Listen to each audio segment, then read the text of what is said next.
Hey, how's it going, everyone? Today I'm going to show you how I create my custom Christmas ornaments from scratch. First thing you want to do is open up Lightburn, and then on the left hand side you select the Create Ellipse circular tool here. Hold down Shift and just create a circle of any size. Uh, I'd like this to be 3 by 3, so I'm just going to come here and change it to 3 inches wide and 3 inches high. Alright, just go ahead and lock this so whatever changes you make to it, your aspect ratio maintains the dimensions. Alright, so once this is done, just kind of move this over. You want to come to this tool here, the offset shapes, and you want to create an inward offset. Right here, this all depends on what you want. This is your choice, but for the sake of this tutorial, just we'll go to 0.1975 and hit OK.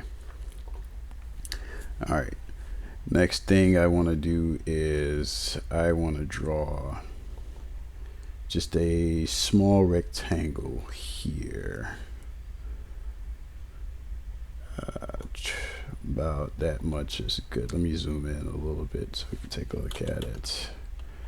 Alright, about that wide, it's fine. This all just depends on your choice. What we're doing right here is just creating the outline for the ornament itself. I'd like my angles to be a bit rounded, so I'm just going to click the rectangle here and come down to the right hand side and click shape properties. If you notice here, you see this setting here called corner radius. This determines how rounded your rectangles are, or your shapes. You can just kind of add a certain roundness to them here. So I'm just going to play with it until I get the roundness that I want. So let's start off with a 0.1 and see what it does. Okay, that's not really doing much, so I'll go 0.3.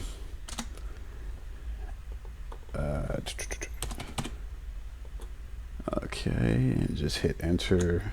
That's too much. Okay, so I could just kind of play with it from here. I don't know why my computer just acts up a little bit. Okay, so 0.1 gave me these rounded edges. That's fine. I will take that. Alright, so the first thing I want to do here, if you notice I have this kind of centered here, but I'm just going to group these two. Select both shapes and hit Control G. As you notice, the lines here changed. That just tells you that the items have been grouped. And what I want to do is I want to select these two here, and once I select those, I will come to the tools menu, Boolean Assistant. I come here because I like to see the results of what I'm doing before I'm doing it. I already know it's going to be a union, but sometimes you want to kind of see the effects that different options give you. So you just come in here and just kind of mess with it a little. But I'm just going to click union here. And you know what? That top is looking a little bit shorter. So before I do that, I'm just going to hit cancel and come out here and just extend that up just a little bit. Okay, much better. Alright, I'm going to repeat the same process. Select those two shapes, come to tools, Boolean Assistant, and what I do is hit union and hit OK. Alright, zoom out a little bit. And if you're wondering how I'm zooming in and zooming out, I'm just using the mouse roller. Alright, so just move this over. Alright, what I'm going to do here is click the shape and hit Control D, which duplicates the shape, and I slide it over to the side. I usually do that before I do anything else, because if I mess this up, I already have something here to go back to and use. All right, next thing I do here is I hit the circular ellipse tool again, and I come here and draw a small circle right there. Remember, the stuff that I'm doing, this is all based on you, so it's whatever you want. If you wanted a square up here, you put that here. If you wanted a circle, even a triangle, whatever shape you wanted, that's what you put here. That size seems to be fine. What I'm going to do to make sure this is perfectly aligned is I'm just going to click both shapes and come up here and click this symbol here, the align selected objects vertically, and I'm going to go to align v center. That ensures that this circle is centered up here. Okay, so with that done, just remember to save your work as you're going.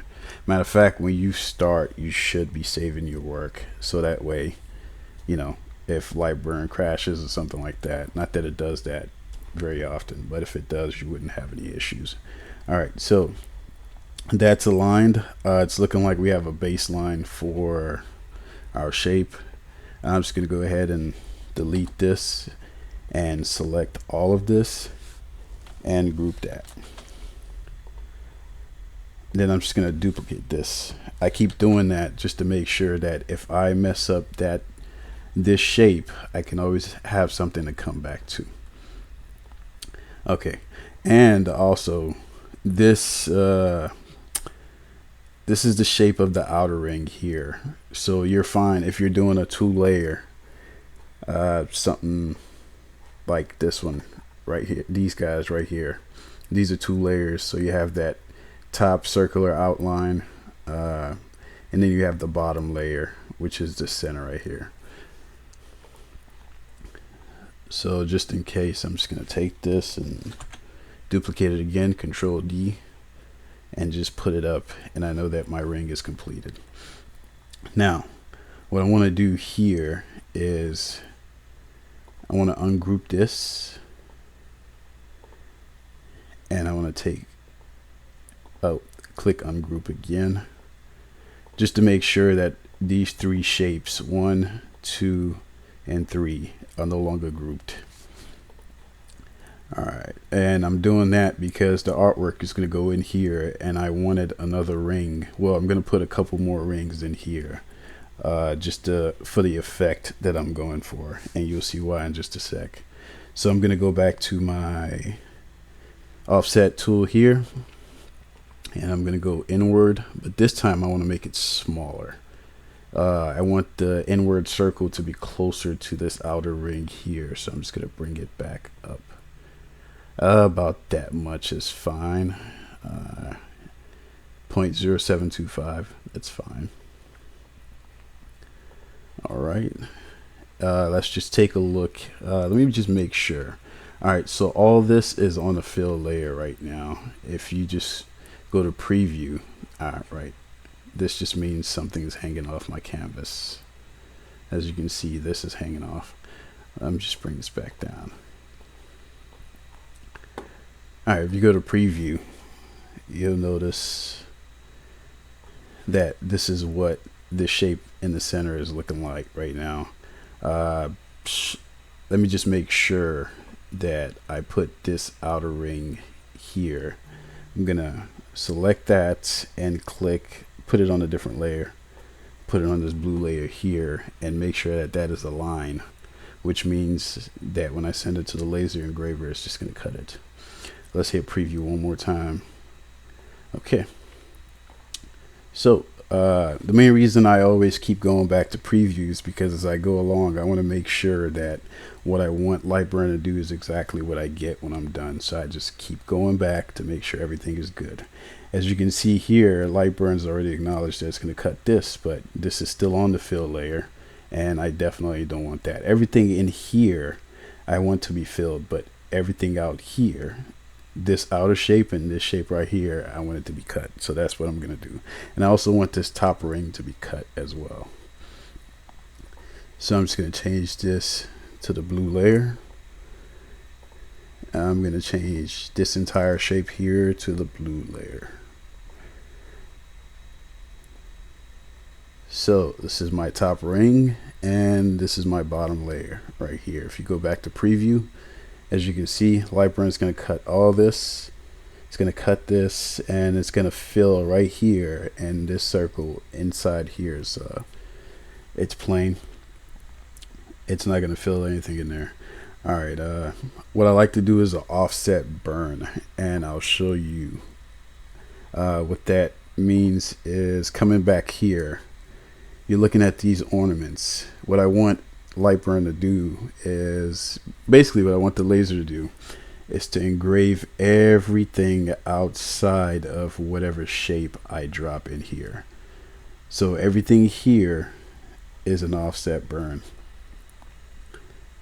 except for this Santa Claus, which still has an offset burn on the inside, but you know, the beard and all that stuff is raised. I like doing that because, well, that's the style that I like to go with. That's how I like my engravings. And plus, it makes it easier to paint all this stuff after you are done. So that's the logic behind that. I'm not so good at painting, so whatever I design, I need to design it in a way that when it's time for me to actually go in and paint it, it's a lot easier for me to do so. That's why I don't mask the wood before I cut it or engrave it or anything, because I'm just going to paint over it. Alright, so back here. Alright, we've got everything going here. Before I started this, I already went online and I grabbed the image that I wanted to use. For the sake of this one, I'll use an image that I have never shown before. I will take, let's just do another star. Alright, I'm dragging from a folder that I have open on my second monitor, and I'm bringing it here. Alright, as you can see, this image is perfect because it's an SVG image. It's black and white. You just hit the trace feature and it's good to go. Just right click the image and hit trace image. I don't even have to double check this. Lightburn does so well with SVGs, it just traces it so great. I don't have to change much. So I just hit OK. Now I'm just going to click the center here and drag what is just traced off of that image. Hit delete for this image. You don't need it anymore. Alright, bring this here. Now what I'm going to do is get this star in the center of this shape. So click the star.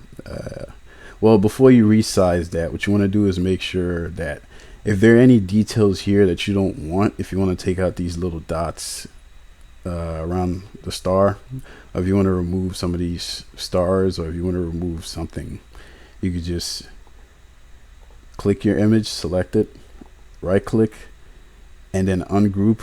Once you ungroup, you can go ahead and delete whatever you want to.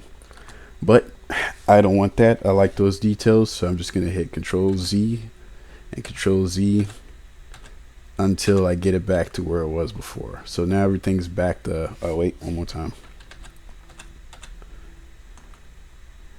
Yep, that's it. Okay, everything is back to being grouped. Oh, nope. There we go. Everything is back to being grouped. And I'm just gonna click this top right corner here and drag down to resize. Just make sure you maintain your aspect ratio when you do this. I'm just gonna resize it to the shape of my circle. To the size that fits the circle, I mean, right here. Okay, so I like that. Maybe just blow it up just a little bit. Alright. Okay. Alright, that's in the center. I'm going to click that, and then I'm going to click this first inner ring here. Hold down Control and click the first inner ring. There. Now I'm just going to click this center. Align both vertical and center horizontal. Okay, so, well, this is aligned center, but it's still touching the edges. I don't like that, and I don't want to change the size of the star, so I'm just going to click this and hold down Control and push the up button just a couple of times until I am satisfied with the star placement. Doing so will allow you to move in small increments instead of a jump if you just click and push up like this. Alright, Control Z, go back. Okay, now this is on the blue layer, which is the line, so I'm just going to drop this back to fill, which is the black layer. Alright, so if we go to preview, let's take a look.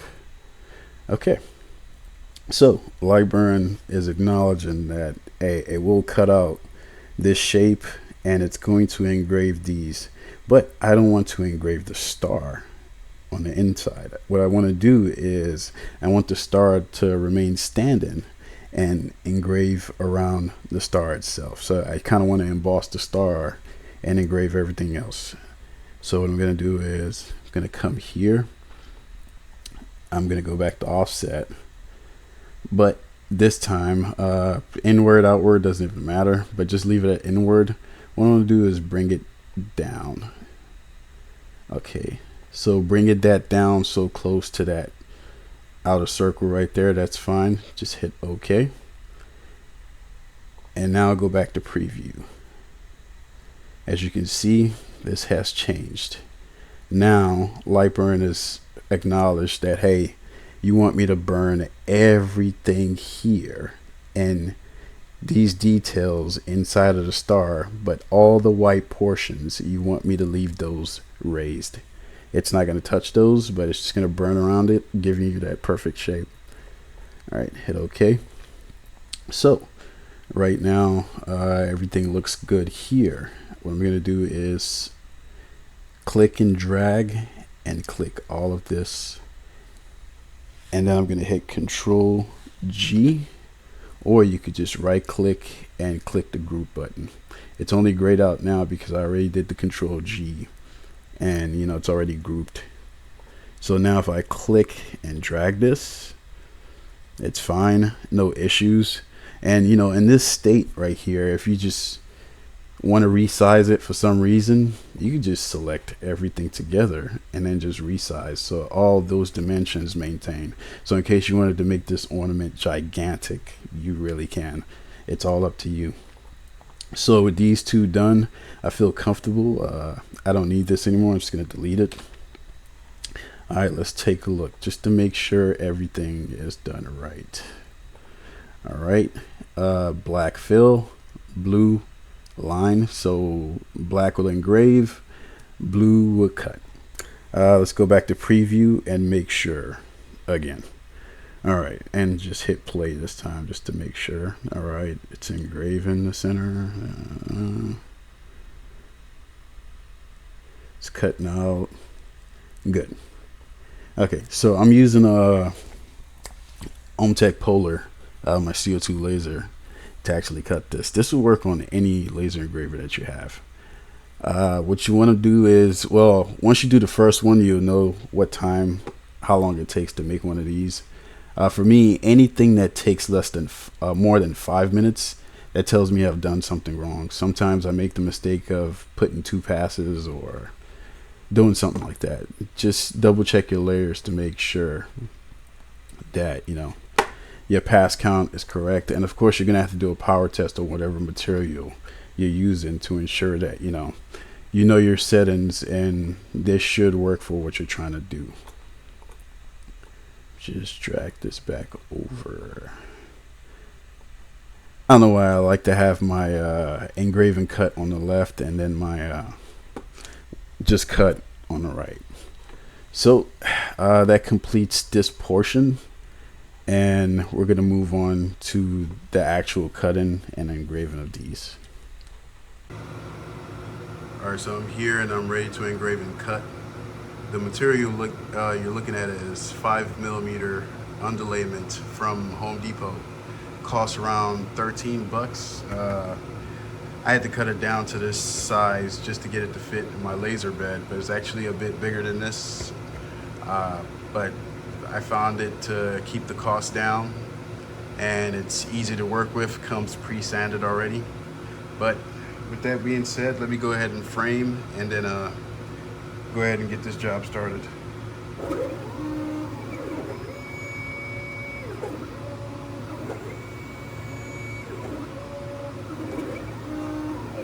right, looks good. I'm just gonna go ahead and get it started.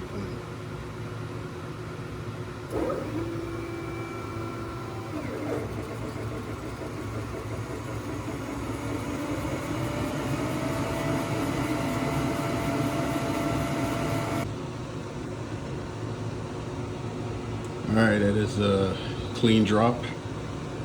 Looks nice. Time to take it up and go get it painted.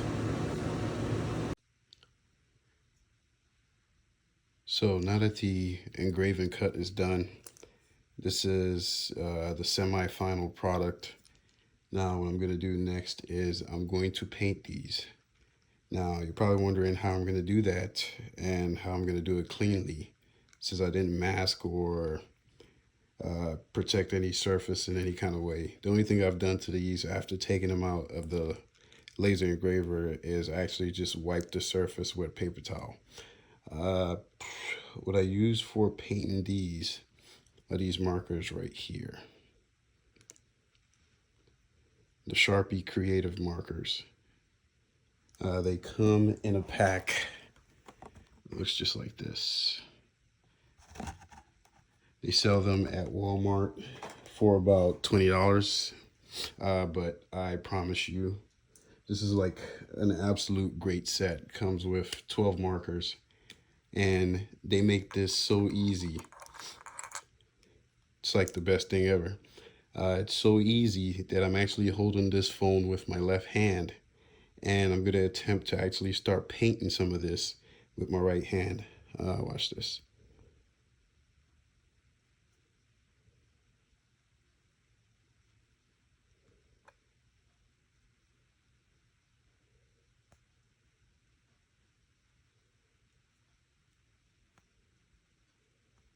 Still holding the phone with my left hand. It is how easy these markers will make your life. And they paint on all kinds of surfaces too. I'm not being paid to endorse or market these. It's just a really great product that works for people like me who are not really great at coloring things in, or professionals, doesn't matter. But as you can see, I'm not getting that paint into any of the deep engraved surfaces.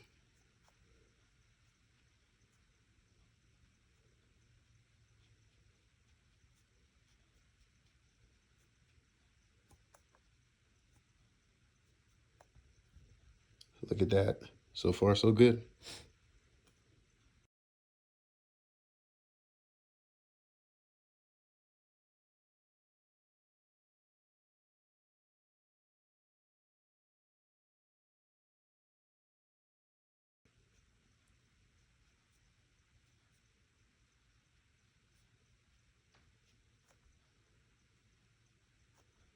But I think that covers it.